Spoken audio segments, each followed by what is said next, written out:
Bright and early on a Monday morning. I welcome all of you to DRL's annual workshop for potential grant applicants. And when you fill out your evaluation form, if you have a better, more punchy title for this, we welcome your ideas. My name is Patricia Davis, and I'm the director here in the Bureau of Democracy, Human Rights, and Labor in our Office of Global Programs that manages the Human Rights and Democracy Fund that Congress appropriates every year. And we have a great program plan for you today to understand how you can get access to that money for those of you who are new, and we welcome you. And for those of you who have been receiving our funding in the past, we welcome you back. And I know that I want to make sure we have plenty of time to talk to our front office as well as our panelists, so I'm not going to speak very long. But I want to note that we do have evaluation forms, and we do use those to improve the format and the discussion topics every year. So please be sure to fill out an evaluation form and submit any of your unanswered questions to the Q&A box at the registration table during lunch. So I think the Q&A box is there, and where are the registration or evaluation forms? Part of the package? Does anybody know? Part of the package? Okay. All right. And then lastly, and also feel free to leave your business cards at the registration table if you would like your contact information to be shared with other participants. I think we must be doing a email list to everybody who wants to be on that list. Okay. And then lastly, very importantly, we ask that no food or drink be brought into the auditorium. This is a beautiful auditorium that we're able to use because we don't mess it up with food or drink. This is just water, and I have for medical purposes. My staff is laughing. But then lastly, I ask that you would return the badges whenever you're leaving the building, and at the conclusion of the event, the badges, the visitors' badges you have, they do count those out. So if you need to leave and go out and come back in, please leave it, and then they'll reissue, give you your badge, a badge back to you when you enter. So, on to some more fun information about DRL and the State Department. Again, for those of you who are new to this, the Department of State's mission is to create a more secure, democratic, and prosperous world for the benefit of the American people and the international community. We here in DRL are leading efforts for the promotion of human rights globally, and we are the focal point for the department in ensuring that this mission is fulfilled. At its heart, DRL is a policy office with regional and thematic offices.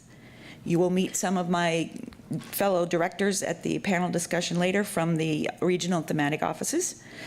Within DRL, the Office of Global Programs is unique in that what we do complements the efforts of these policy offices through programs on the ground.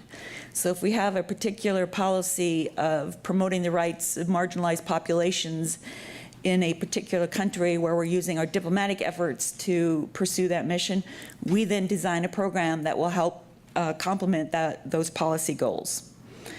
But I will tell you, as hard as we work and my staff works on managing the programs, I must say that we could not fulfill this mandate without all of the hard work that you do to implement these programs.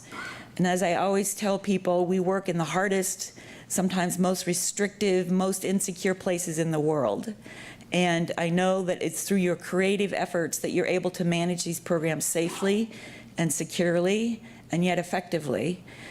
When I tell people outside in the real world or my family or friends what I do, they say, how can you possibly do that? And I said, well, we have the best partners in the world, and they work with people on the ground who are very brave and courageous, and they want to see things change in their societies. And it's the work that you do to help them, to empower them, that enables peaceful change to happen in this world. So I thank you very much for your hard work.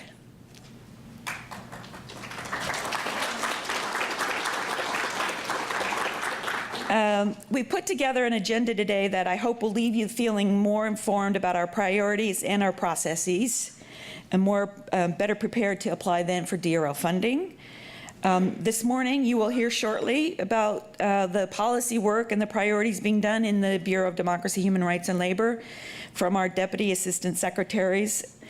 to hear what's going on in this administration. I suspect for many of you, this is the first time you may be speaking with higher level officials in the DRL or in the State Department under this new administration.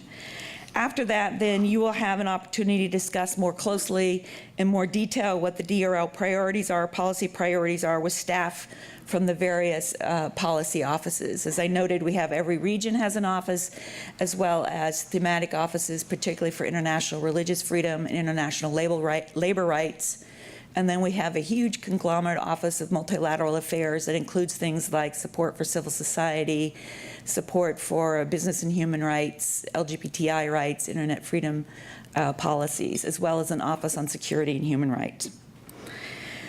After lunch then, after the 2 sessions of talking about our policies, we will then reconvene for an overview of DRL programming and the grants process. That's perhaps not quite as exciting, but that's the meat and the heart of it if you want to be able to get our money and win an award and actually be able to draw down your money and to be able to work with the new system that we have this year, the new SAMS domestic system, which we will be transitioning to next month, as well as our monitoring evaluation requirements. I'm not going to get into the new SAMS domestic. I think there's a whole section on that, which is going to make a change for how you process and we process your grants, but I'm hoping it will go easier, knock on wood. And then finally, we'll close out today's workshop with a program officer meet and greet and networking session. I think we're just going to meet out here in the lobby where you'll have a chance to meet all of the various staff officers in DRL who should all have their name tags on, I hope, saying who they are and what they do. Okay, just checking. Because we've got a great team here. We have, as you know, we have a hiring freeze on at the State Department, so a lot of people are dual hatting and triple hatting, but we're continuing to be able to do a terrific job here in DRL. I want to thank you again for your participation in this event. And if any of your colleagues were not able to attend, please direct their attention to the video of today's workshop that will be posted on the website shortly after the event. So please note there are video cameras that are filming this event. And in perfect timing, I would like now to take my huge privilege here to introduce our senior bureau official, Ambassador Mike Kozak, and Deputy Assistant Secretary Scott Busby, who will be providing us remarks about the work and policies that our Bureau is doing and hopes to be doing looking ahead. After they speak, we'll be happy to take some questions from the audience, except I understand Ambassador Kozak probably will have to leave shortly after his comments, so Scott will be here and I will be here to take those questions. So Ambassador Kozak and Scott, we thank you for joining us. Today we have convened a great group of human rights activists, civil society organizations, and international organizations who are our partners on the ground, who are doing the hard work in those dangerous, restrictive, insecure places, but yet they're able to work with the brave, courageous people on the ground to make peaceful change happen. So we're very fortunate to be able to bring you together today so that we can share information about the direction and priorities of DRL, but also to be able to hear directly from my front office to hear about the work that lies us ahead. I am at this point going to turn it over first to Ambassador Kozak, and I will say that I have known Ambassador Kozak since 2001. When I was in Belarus, when he was ambassador there and monitoring elections. And it was my first trip to Belarus, and it was an absolutely fascinating time, and it's thrilling. I was with him at the National Security Council when he was the Senior Director for Democracy, Human Rights, and Transnational Affairs, I believe. International Organizations, Transnational Affairs. And now he is with us here in DRL.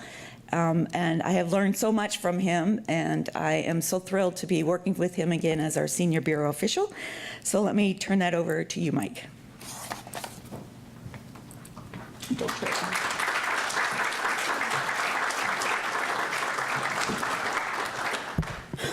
Well, Pat's not wrong to not remember the name of our directorate. They tried to engrave it like 3 or 4 different times on brass to put outside our doors and never got it right. And I finally used a magic marker and crossed it out and wrote on what the actual name was. senior bureau official is what you get to be if you get to be older than everybody else in the room and have hung around the State Department longer than anybody else, which seems to be my lot these days. But I thought I would just give you a general overview of kind of where we seem to be heading with the now new administration that's going on almost a year since the election. The big news, I think, is that a lot of what we're doing remains exactly the same, because this administration also has a strong interest in seeing the growth of democratic institutions, the growth of religious freedom, the growth of respect for human rights around the world. You know, it's an America First agenda, but I think there's a great awareness within the administration that the way to advance American interests is to have countries and groups that are sympathetic and like-minded with us in the world, rather than people that are promoting extremist ideologies, and that the best defense against extremist ideology is to have a self-corrective process like you get with an open civil society and human rights. But I think what is relevant for all of you is that while a lot of the projects are going to end up being very similar to ones we've been doing, that the strategic vision on this is not, and this isn't really hugely different. I think it was true in the previous administration too. But instead of looking just at projects and saying, is this a nice little meritorious project in this country or that country, we're going to be looking at them in terms of priorities of, you know, are this set of projects an effective response to, for example, countering malign Russian influence in what they see as the near abroad. You know, that's going to affect a lot of different countries, but it's not because of our interest in that country or that country or that country. It's in our interest in trying to stop the steamroller of what the Russians have been trying to do. Ditto in terms of countering terrorist type influence, whether it's the Taliban or Al-Qaeda or ISIS, that they have a field day where they go into a place and there are, you know, deeply felt grievances that are not getting resolved through any kind of normal debate or open society and so on, and they're able to feed on that. So we're saying, how do you make societies so that they're better able to resist that kind of thing? And you know, again, you'd be looking at where are the likely targets or the obvious targets of those kinds of activities, and then what can we do to counter them?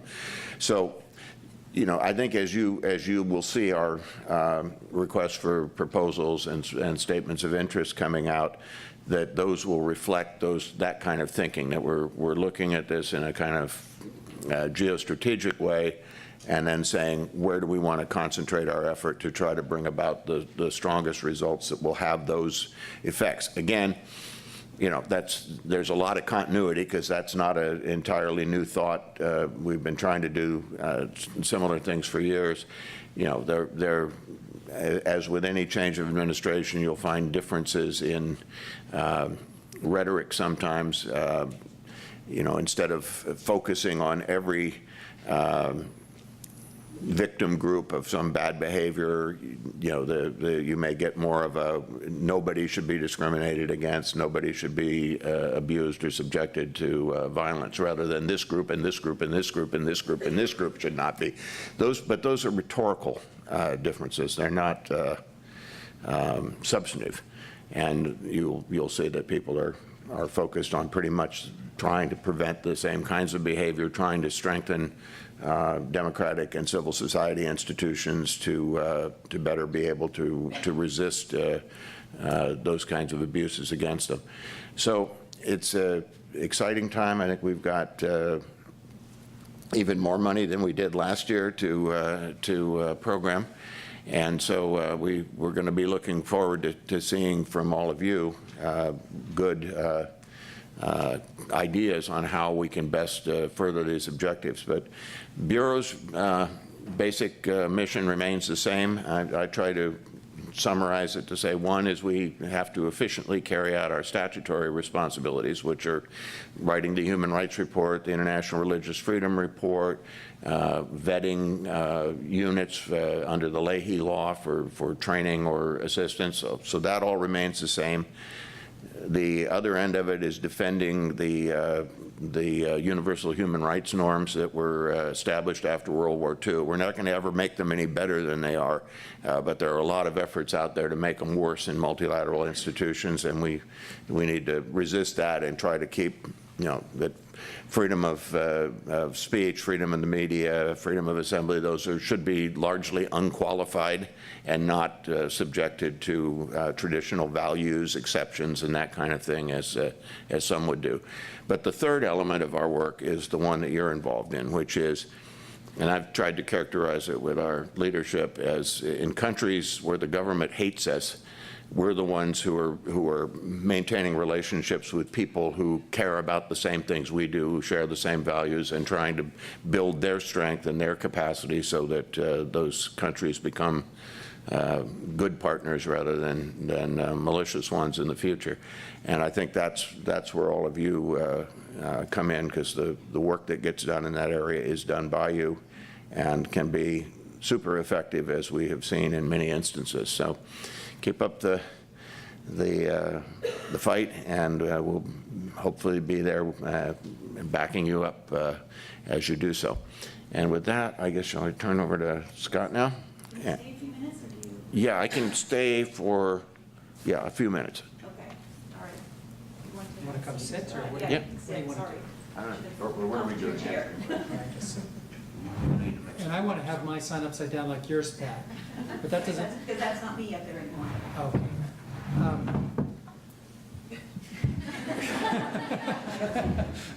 Mike is the only one who's right side up here. I'm upside down on the back.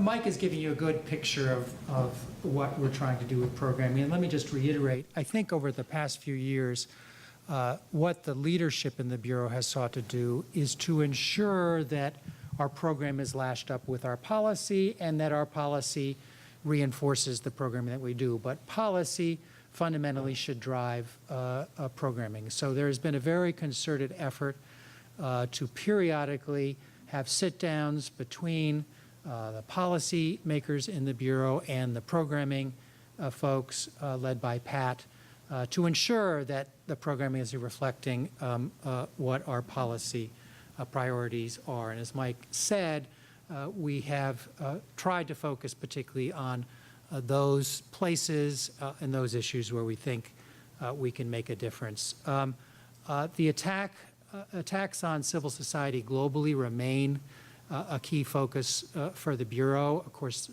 the vast majority of the work the Bureau does is through civil society organizations, but assisting those organizations that are specifically focused on the threats to civil society, whether it's in a particular country, region, or globally, remains a priority. Breaking strangleholds on access to free and credible information continues to be also a key priority, whether it is on the internet or whether it is addressing old-fashioned censorship, such as you saw in communist countries. That includes combating threats to intimidations and attacks on journalists.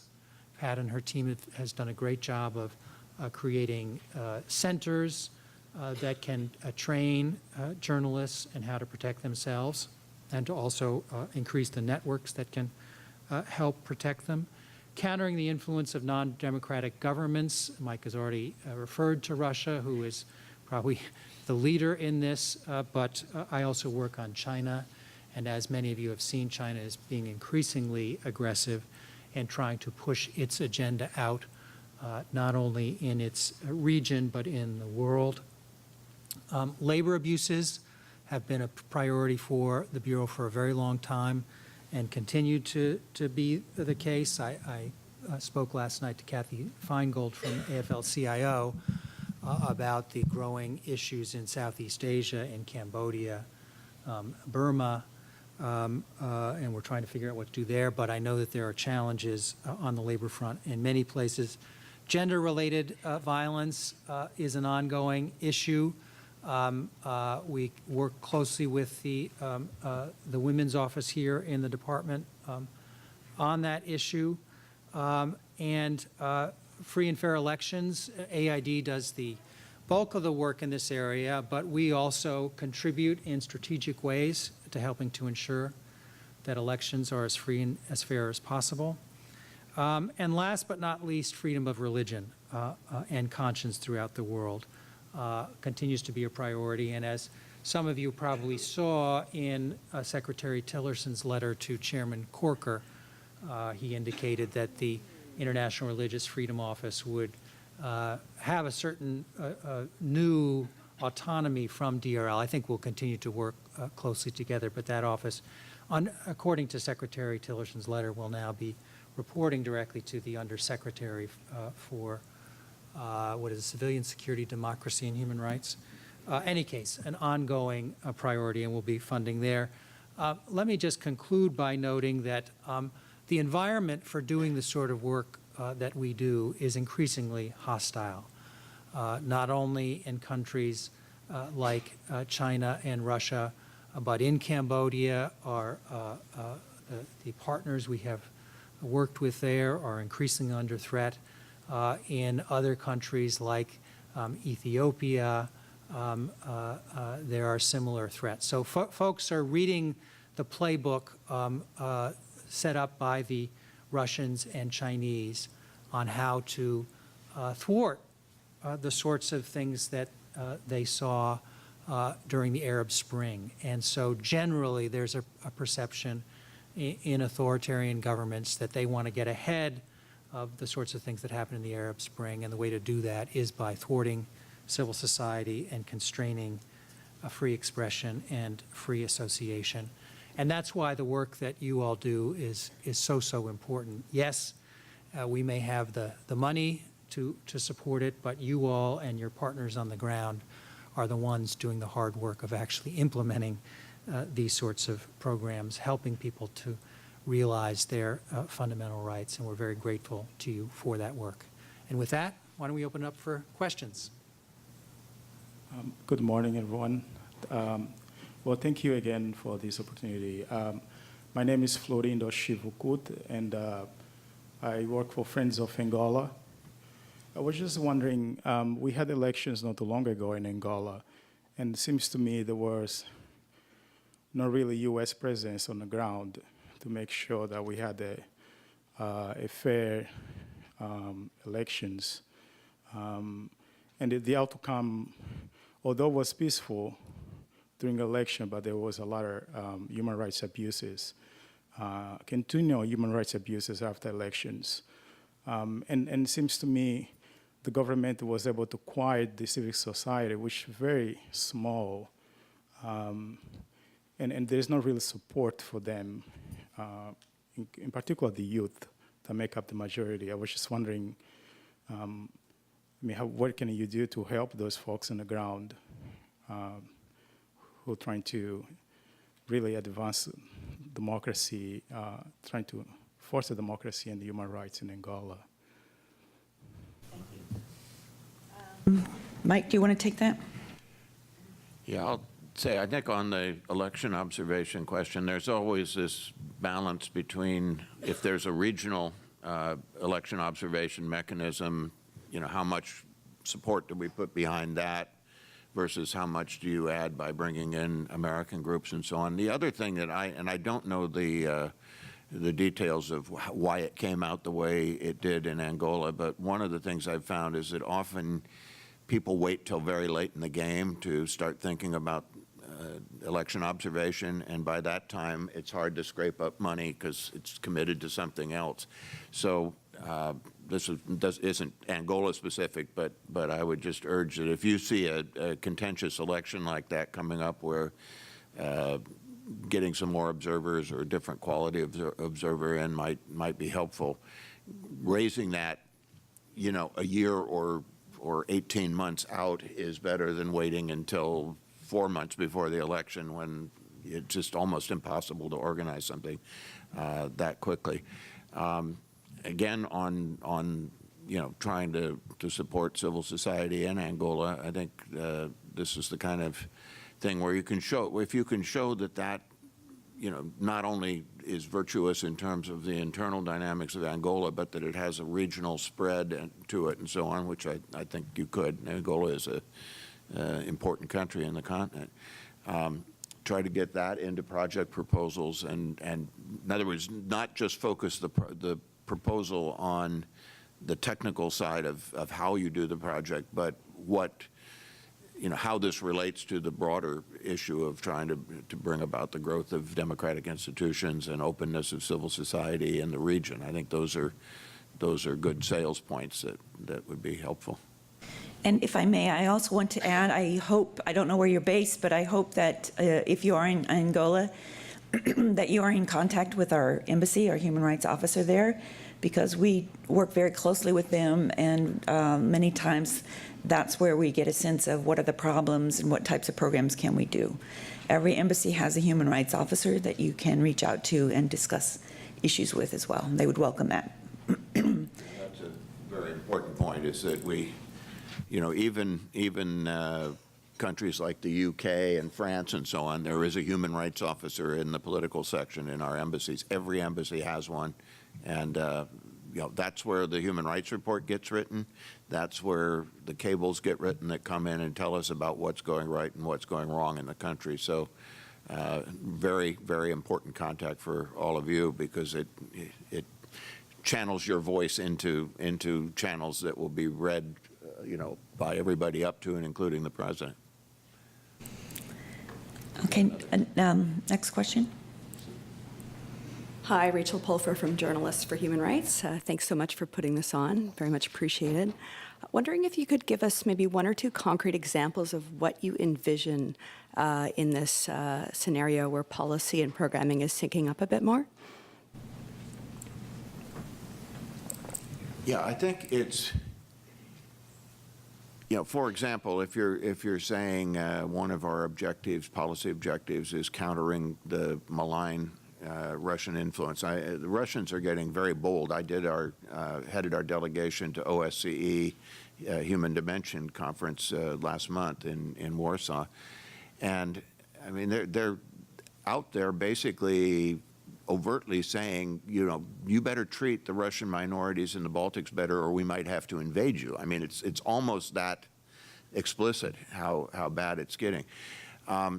But what you see in those places is that, like, all the Russian language programming and everything is coming out of Russia and is promoting their line. People are not seeing, alternative reality to the fake reality that they're putting on.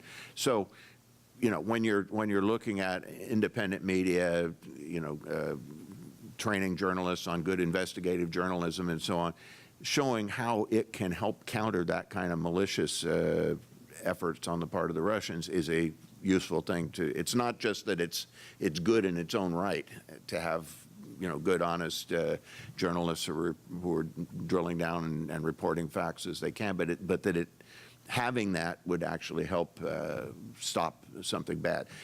Ditto with religious freedom and some of the efforts that are being made by ISIS and Taliban and people like that, is that they're always trying to promote this sense of grievance. Being able to show how a project in that field will help people be able to resolve their grievances through a peaceful democratic process, rather than by taking up arms against the rest of their society.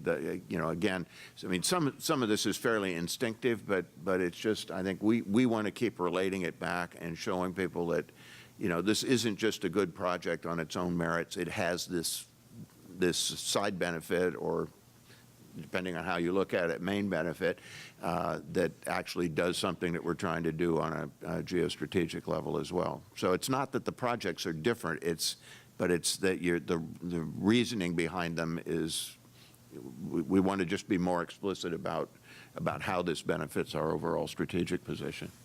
A couple examples from the region I mainly cover, which is the East Asian Pacific region, North Korea.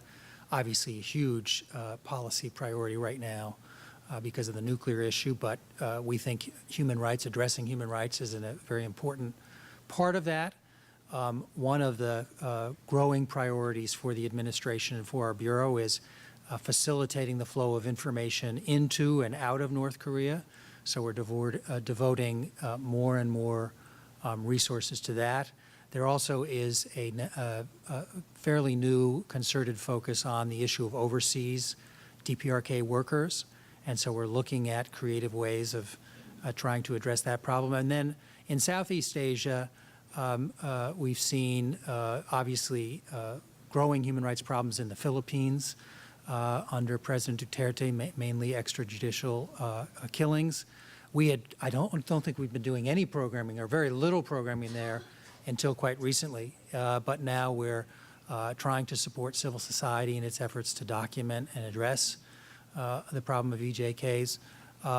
Similarly, in Vietnam and Cambodia. In Vietnam, we historically hadn't done a ton, or what we had done were sort of in bigger grants, and we have found that the small-time operators, the bloggers, the folks trying to establish civil society organizations really benefit from the small grants we've been able to get to them through partners. So we want to provide a greater ability to support things like that. And Cambodia is another situation that unfortunately is going from bad to worse. And AID is deeply involved in supporting civil society there, but we're also looking at ways that we can ensure that civil society gets what it needs in a situation where they're increasingly threatened. I would observe also that one of the elements that Scott mentioned, like with the Philippines, it plays into another part of our Bureau mission that I mentioned of carrying out the laws efficiently. So when you're doing a review under the Leahy law to say, okay, there were EJKs, what unit did it? If all you have is the police, your net gets cast pretty wide on who is ineligible. If you know that it was this squad of this unit of the police that did it and are able to document that through the work of NGOs, it actually helps us because we're able to provide assistance to the clean units and isolate the bad ones, and that serves another whole foreign policy purpose. So it's like tying all these pieces together is important to us. I think that Ambassador Kozak has time for one more question, then I have to get him out of the room, please. Okay. Thank you for the presentation. My name is Frankeli Martinez from Christian Aid. I have two specific questions. It's related to the strategic areas, geographic strategic areas, and priorities. Can you add some more words about that and how fits Latin America and the Caribbean in these priorities? That is the first question.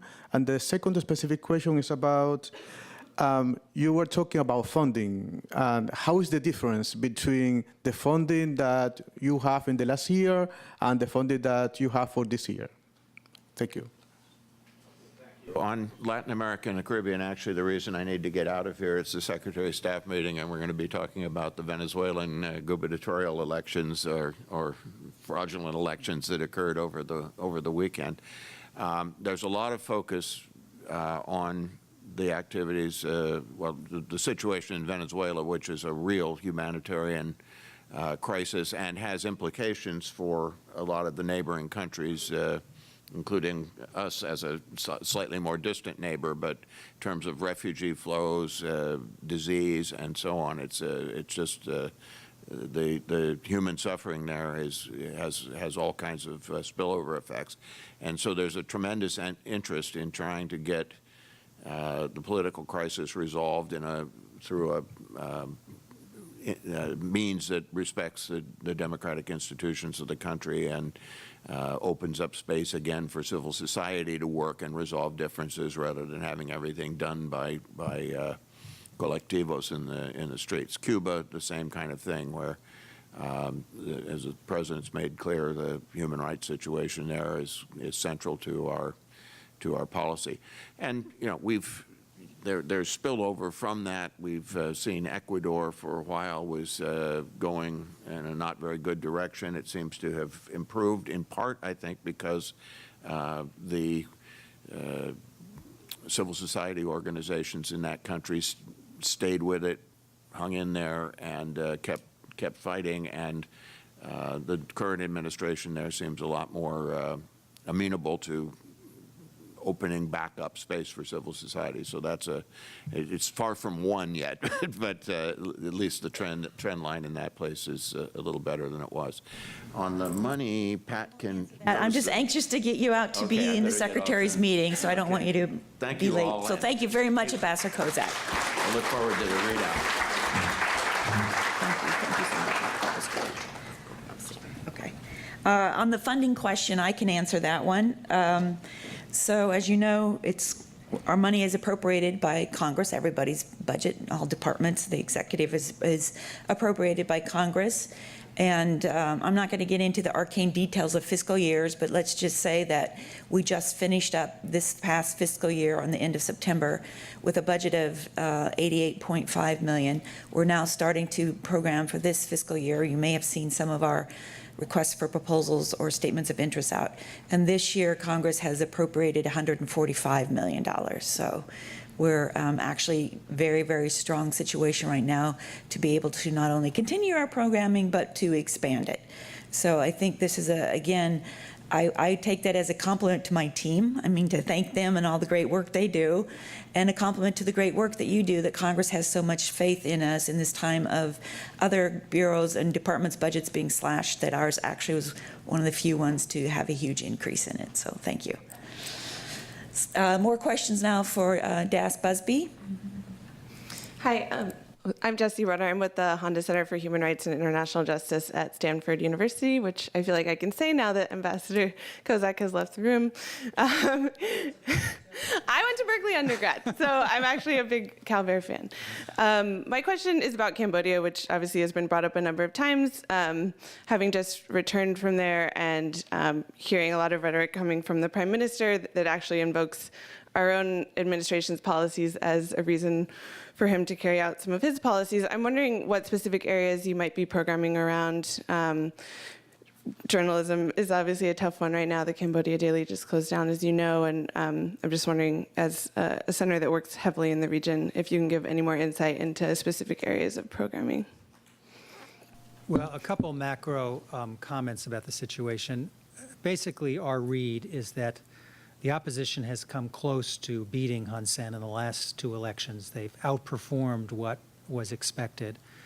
And he has now decided that he doesn't want any surprises like that in the national elections slated for July of 2018. So he's making a concerted effort to decimate the opposition. They filed a petition now to dissolve the opposition party. I think that they will pursue that to its end, and the opposition seats are then going to be distributed among these very minor parties. He's similarly threatening and attacking civil society organizations. So it does not look good for Cambodia. The vast majority of support for civil society in Cambodia, as I mentioned, is done through USAID. Through a contract they have with NDI. You probably already knew that. And so we are kind of supporting things around the edges. I can't remember, and I don't know that we want to get much more specific than that, other than, supporting those civil society organizations for whatever reason who don't want to pursue money through AID or don't think that that's appropriate, or AID's grant making often is a little bit slower than ours, and so we have the ability where there's an urgent need to fill the gap. Specifically on when it comes to journalism, I don't know. The shutdown of the Cambodia Daily and the expulsion of RFA, a relatively recent phenomenon, and we haven't yet sort of thought through. I haven't thought through exactly how to address that. Again, Hun Sen is bent on doing away with these sorts of independent centers of activity. So we're going to have to take that into account as well. We're right now sort of developing blue sky options on how to push back on what Hun Sen is doing, what is going to what will get a message to him that might cause him to change his behavior. And programming may be part of that, but we're right now in the throes of kind of coming up with this strategy. So sorry, I can't be more specific than that, but that's kind of my overall analysis of the situation. I don't know, Pat, anything more to say? And Scott, you're absolutely right that it's becoming an even more restrictive environment. And so we are in the throes of figuring out what can we do, what should be done. But as most of you are aware of, as opposed to AID, we in DRL for our programs have a branding waiver. So we do not have to ask our grantees to note that this is a U.S. government-funded project. Which enables us to work a little bit more discreetly, a little bit more under the radar screen, which means that our participants can be a lot more safe and secure. But that also means that there might be support going on that is not, people may not be aware of it. And so I think that's one of the downsides to a lot of the work that we do. It's fantastic work, we just can't talk about it. So in the case of Cambodia, we're looking at that as a situation that is becoming very similar to other restrictive environments. So what is it that we can do in those environments? It can be anything from doing things more offshore to what have you, but we're going into that now, more discreet mode. But trust me, we're all very acutely aware of the situation. Do we have a few more minutes? Yes. Hi, thanks for doing this. My name is Keenan Powers. I work for the Karuna Center for Peace Building, and we're implementing one of DRL's interreligious grants in Myanmar, Burma. And I'm wondering, you mentioned that the InterReligious Freedom will be under the Undersecretary going forward, and I'm wondering if you could just speak a little bit more to the reasoning behind that and the thinking and how it might affect program priorities, and then kind of more broadly, how you're thinking about interreligious freedom in relation to political transitions and catalyzing, civic engagement at a grassroots level. Thanks. I mean, the decision on restructuring and what the status of the office would be were made by the 7th floor. So we can't say much beyond the fact that I think this issue is especially important to this administration. I think that's borne out by the fact that one of the relatively few State Department nominees that there have been so far is Senator Brownback in the Ambassador-at-Large role for international religious freedom. I expect he'll be confirmed fairly soon. It could be that the fact that such a prominent person has been nominated for that job is part of why the office is being formally kind of separated from DRL. But that said, DRL and the IRF office will both be reporting to the same undersecretary.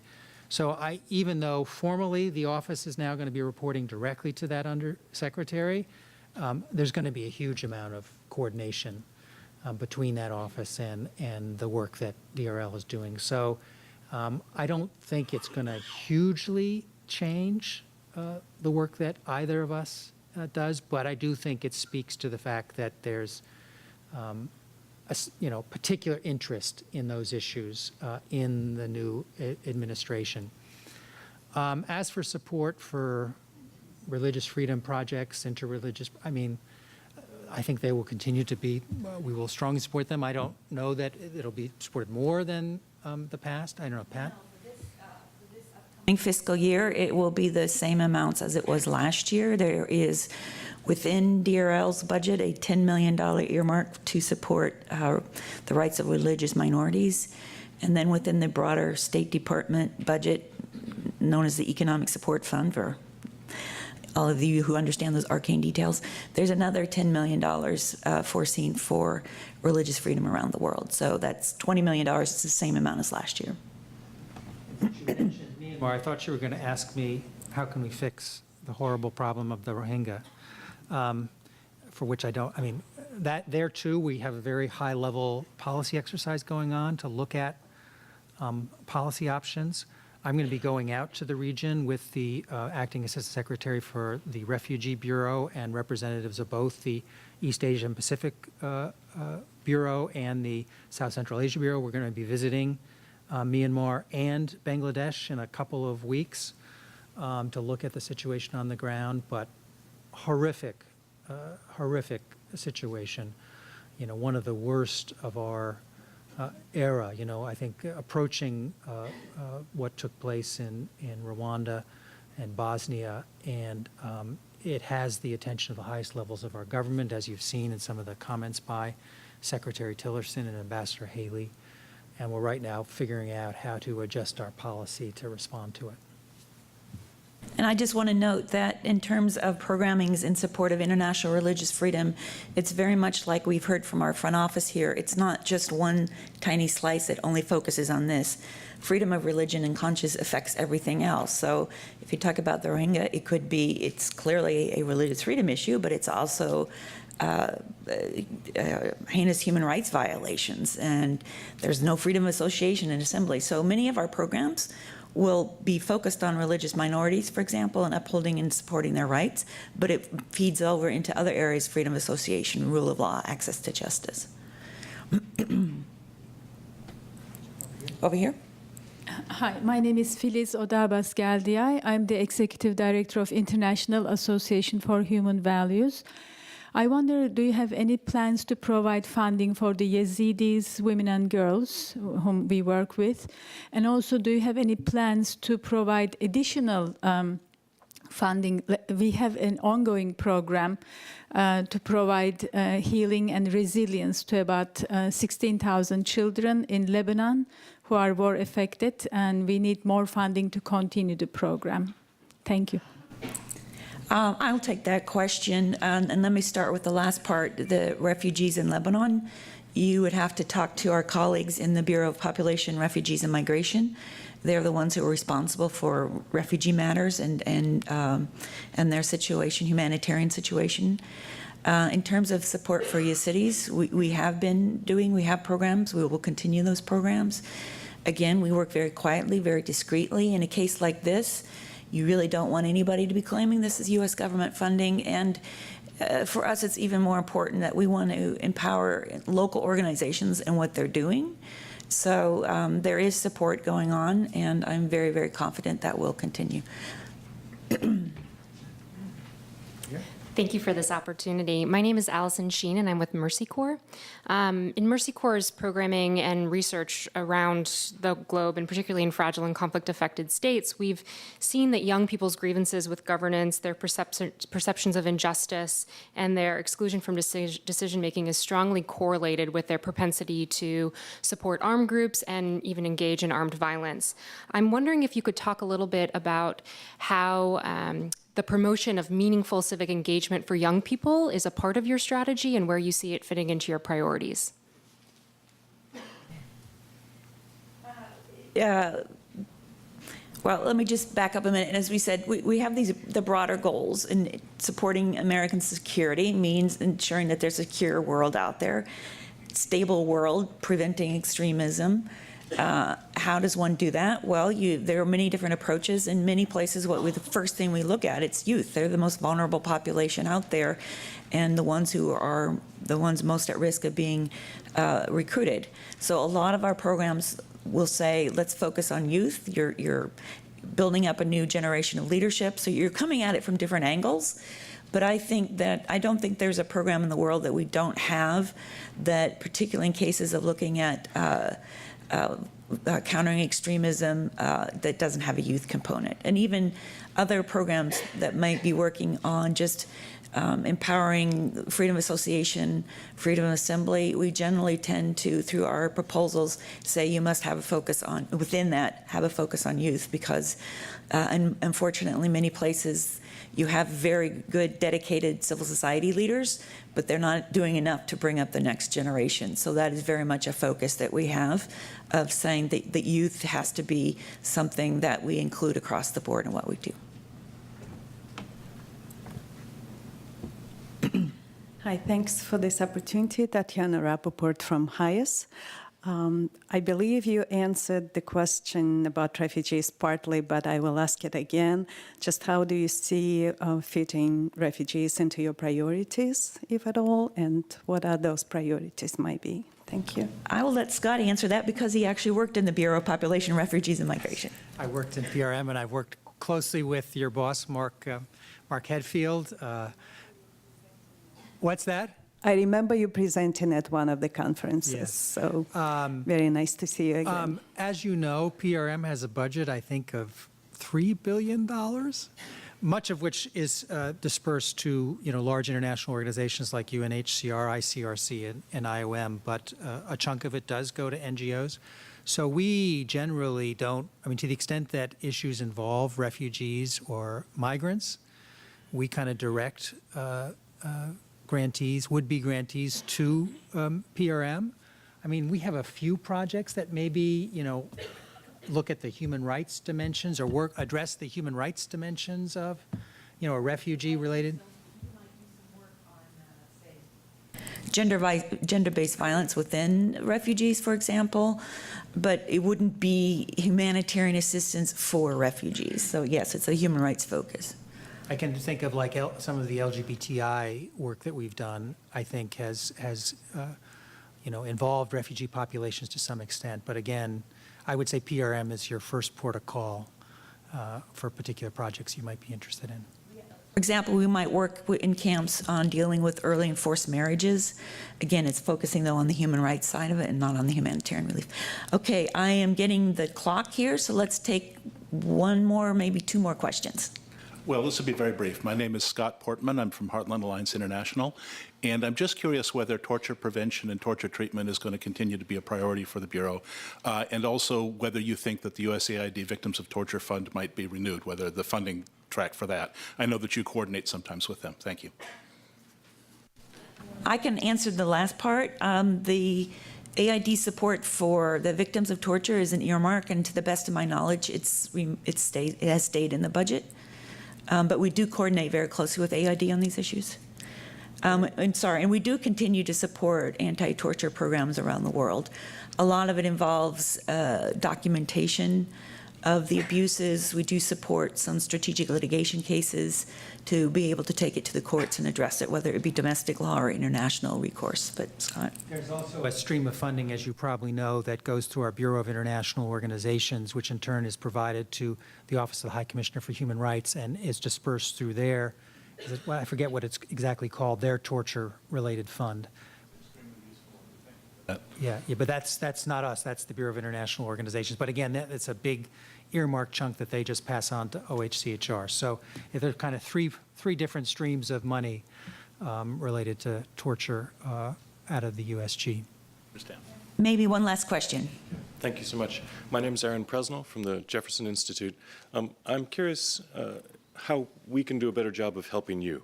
It seems like there's a kind of confluence where you have, unfortunately, a hiring freeze.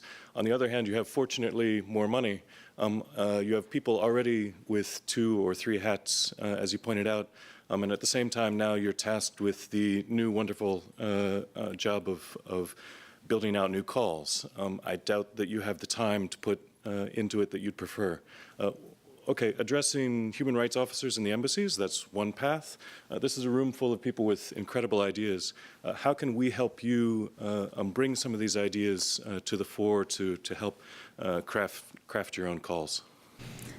Oh, well, thank you. I wish I could say, here, let me give you some money to draft them, but or hire you, even better, Erin. Well, as I said, I've got a wonderful staff, and on the one hand, yes, we have more money, and we're very, very grateful for it, but the flip side is it's more work. But we are thinking very strongly now about how we're going to manage more money. But I will say, I think one of the things that will be helpful to us is to be able to measure the impact. And the programs that we're doing, as has been noted, they're no different than what we've been doing, but we're trying to put it back into a broader narrative. So it's going to be incumbent upon us and you as well to be able to better tell that story about how this program that's providing access to justice to a marginalized population is going to potentially lead to greater stability in country X, or to countering extremism, or how this program is going to counter Russian influence or Chinese influence. It's always been there. Everything we've always done, of course, has been in the American interest. It's taxpayer money, that's why we do it, but it hasn't been, those links haven't been made as explicitly. So that's really the big difference here, is that we need to be very careful and make a very explicit link about how this goes back to the broader goals. And so I urge you all to not, again, we're not changing anything we're doing, but we're basically saying, how is this adding up? This is one piece of a broader puzzle, and how does that piece fit into that broader puzzle? We're struggling with that. But again, I look to you when you submit proposals to think about that, because you're the ones who have the really creative ideas. Our approach has always been to do our solicitation language to be pretty broad, to allow you all to come back with the creative ideas. So when you're coming back with not only the creative ideas and the activities, to put it in that broader narrative, is that if we focus on this issue, it's going to lead to this, to that, and this will all feed in together. So that's the best advice I could give you. Unfortunately, I can't hire anybody right now, but again, my staff, and I can't thank them enough. They have been really, really fabulous in assuming up these new duties and keeping their sanity while they're doing it. So let me make a broad comment sort of about the America First agenda and some of the questions that have been raised about foreign assistance in some of the places, that elected President Trump. I think, educating the American public about the work, the good work that all of you are doing is really, really important. So, making sure that constituents, citizens interested in your work are aware of it, and making the case for why it's in America's interest to do the work that you're doing. Some don't necessarily see the connection between the sort of work you're doing and, say, America's long-term security interests. We believe strongly that fighting for democracy, human rights, civil society is critical to America's long-term security interests. And so going out there yourselves and making that case to the people that you're talking to, whether they're citizens, whether they're members of Congress, I think is something really important that you all can help us with. thank you, Scott. That is an excellent point, because we are forbidden from using federal funding to go out and tell our story. And again, I think that this is something that, and generally, most Americans do support, but they need to know more about it and how this all fits in together. So thank you, Scott. That's an excellent point, things that you can do. And with that, I want to thank our front office and Scott for their brilliant insight.